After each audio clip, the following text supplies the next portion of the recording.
What's your first memory of the internet? Trying to come up with an AOL screen name in November 1995, then being told I only have 10 minutes to be online because we were paying by the minute. I still use the same screen name I did back then. Happy Cake Day. Edit. Since the summer of 1994. Same. I've been Millennium Tree since 1997. Dial-up sounds. Welcome. You've got mail. S-buddy in S-buddy out. Probably playing those games on Nickelodeon.com. Cartoon Network had the best online games around 2005, give or take a few years. Holy shit, I forgot about Cartoon Network games. Those were better than most games I bought on CD-ROM back then. Even with dial-up. Neopets. Not my first memory of the internet, but in the same vein as Neopets, Habbo Hotel, which apparently still exists. OFC, these are in the same comment string. Nothing was better than getting good furniture trades. Napster, ICQ. Yes, ICQ. Surprised to just see this. Napster was the best too. I still remember my 6-digit ICQ number. Hamster Dance. Instantly brought that song back into my head. Has to be 20 years since I've thought of it. Club Penguin. I've always wanted to go back and play it again for nostalgia's sake, but unfortunately we can't do that. Yes, you can search for Club Penguin rewritten. Do you still get banned for saying naughty words? Heck yay. Approximately 1994. I'm 5 years old. Older brother tells me to type in boobies. Down the screen drips a woman showing off what I assumed was a wig on her PP. Brother tells mom what I did. No more computer. A tale as old as time itself. He too fell for the classic blunder. In high school in the early 90s, a computer nerd friend showed me how to download a copy of the script to Monty Python and the Holy Grail, and I thought that was the coolest thing ever. 5 years later, I met my husband online, much cooler. Ask Jeeves. Geocities. Chatrooms. Napster. Oh, Geocities. I was so proud of my HTML skills in the 4th grade. I went on AOL and the very first person I talked to in a chat room was Fish369. She told me about the band No Doubt. I had never heard of them before. We would hop on chat rooms in school. My brother's class was supposed to type in a government search. I cannot remember exactly what it was. Half the class accidentally typed in com instead of gov and got to see pictures of Bill and Hillary, obviously before Monica, photoshopped into some compromising positions. Weirdly enough, we had a lot of teachers warn us to never type in White House com instead of White House gov.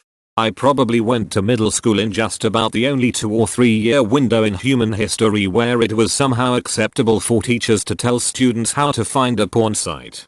I also had a math teacher who was halfway convinced that he could make a fortune selling keyboards with a com button that would automatically type all 4 characters when you pushed it. Getting told off by my father because I tried to go online when he was trying to call someone else. BBSs.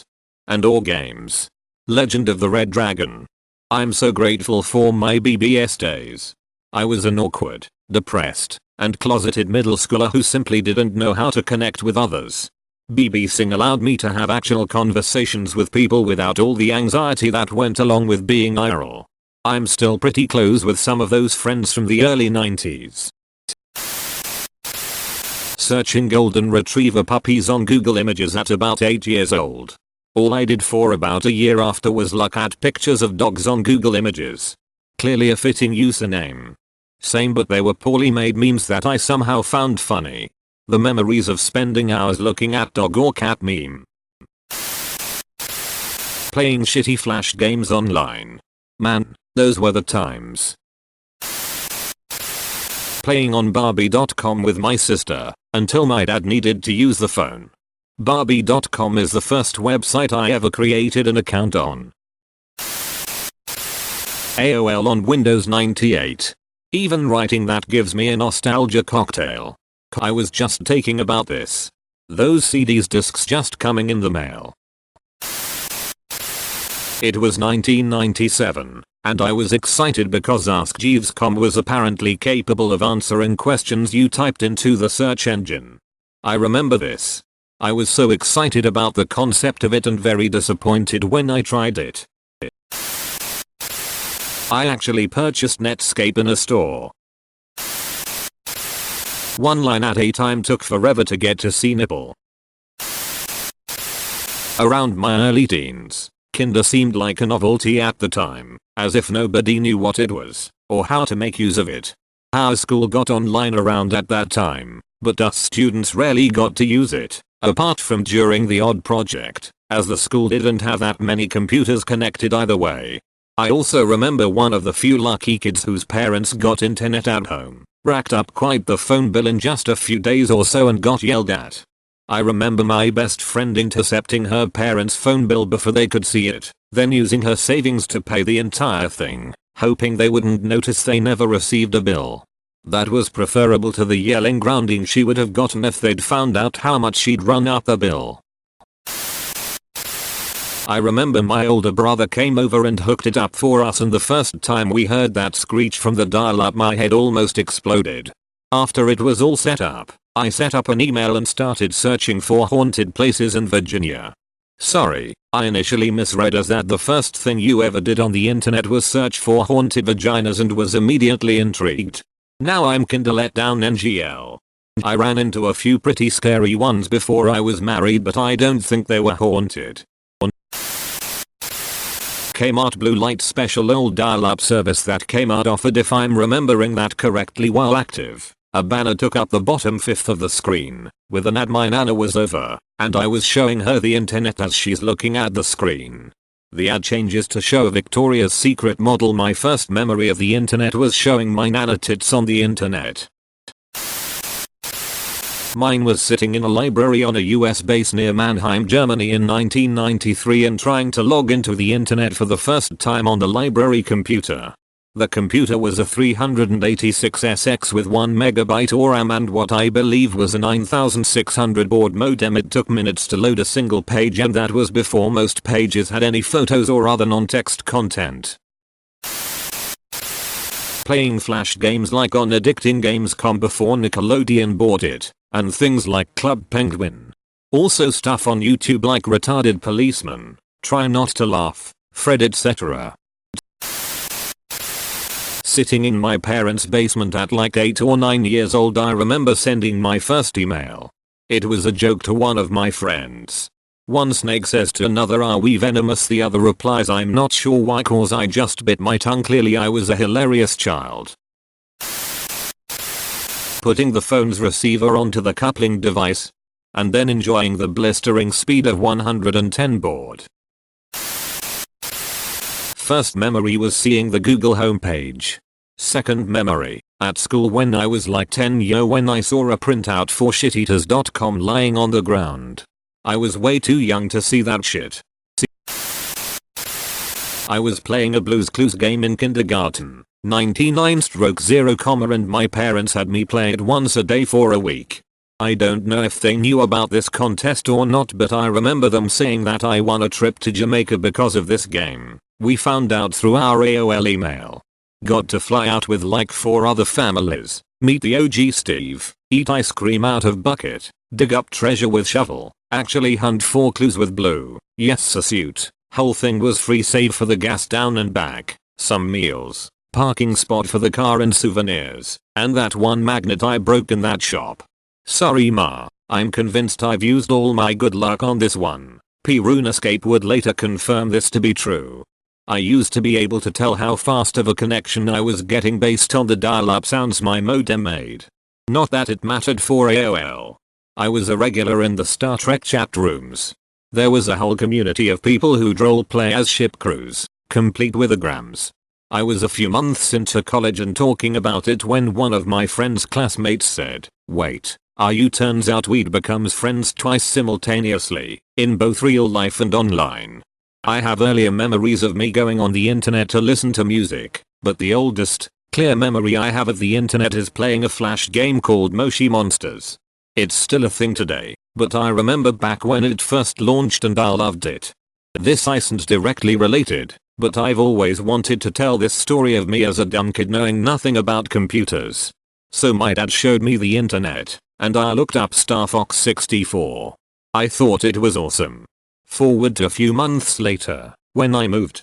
Had the same computer. Didn't have internet. I opened the internet and the Star Fox website popped up. I didn't have internet. I guess it was just in the cache. So I tried opening up a link and it all disappeared. So I tried 4 weeks to get back online. I didn't really understand that internet was a paid thing at the time and was so frustrated. My brother used to sign up for those free AOL diskettes, then tape over the write protect hole and reformat them so he got free discs. He signed up for as many as he could. Then suddenly one day CDs started showing up. Which we couldn't use at all. And they kept coming for a few months. Several a day he had signed up for so many. Opera had ads in the free version. Damn, Opera and Netscape were so good. My best friend's dad worked for IBM and had one of those back in the late 80s. He could work from home. On the desktop computer that was truly as large as the desktop. That thing made an IBM PC or XT look tiny by comparison. It was 6th grade, so somewhere around 1994-95. We had a special presentation for our science class where we all went to our school's library for the librarian to show us the new computer in the library. Now, we had a computer lab where we learned spreadsheets and word processing, but this computer was special somehow. The librarian had us all sit on the floor in front of the computer, which had its own special little rolling desk in the middle of the library. She then logged on and we heard the now famous dial-up sound for the first time in most of our lives. She told us all about how people could send messages, talk to each other, post on boards and even play games with people on the opposite side of the globe. She showed us how she could find pictures of sharks and country flags. Nobody cared. All we saw was an encyclopedia, and none of us really cared about it. Flash forward about 2 years later. I am now in 8th grade or so and we finally get internet in our house. Now, I had used the internet before at school, so I was the expert at the age of 14. I showed my dad how to log on and then showed him that we could chat with my uncle, dad's brother, across the country using AIM. Then I turned 15 in 1997, started using Napster, and the rest is just porn. I hear you can do other stuff like gaming and paying bills, though. I figure I'll start doing that as soon as I'm done looking at the porn. We got dial-up internet when I was in 6th grade. It was through a local internet company. You could log on to BBS through a hyperterminal via your phone line. Via the BBS you could chat with other people, play games, I played one called Major Mud, and transfer data. For younger editors who don't understand, it was a lot like what your phone does now except with no user-friendly interface. Everything was entirely in text and symbols, and you needed a phone line to access it. Honestly, we take the internet for granted today as just part of our life, but back then it felt like you were communicating in such a new and modern way that just never existed before. It's ironic because all these baby boomers who repost fake news and photoshopped images were initially the ones who trusted nothing on the internet. My parents thought everyone I spoke to wanted to come to my house and rape me. Eventually interfaces improved, everyone got AOL, you'd use instant messenger, etc. Then phone technology just rapidly improved and smartphones integrated all these different interfaces into one device that did everything. Since then the internet became less of a novel tool that you needed to learn to use, to becoming the framework on which everything else operates. No one thinks about how they are connected to the internet anymore, but back then you sort of used it the same way you'd turn on a gaming console or use a landline telephone.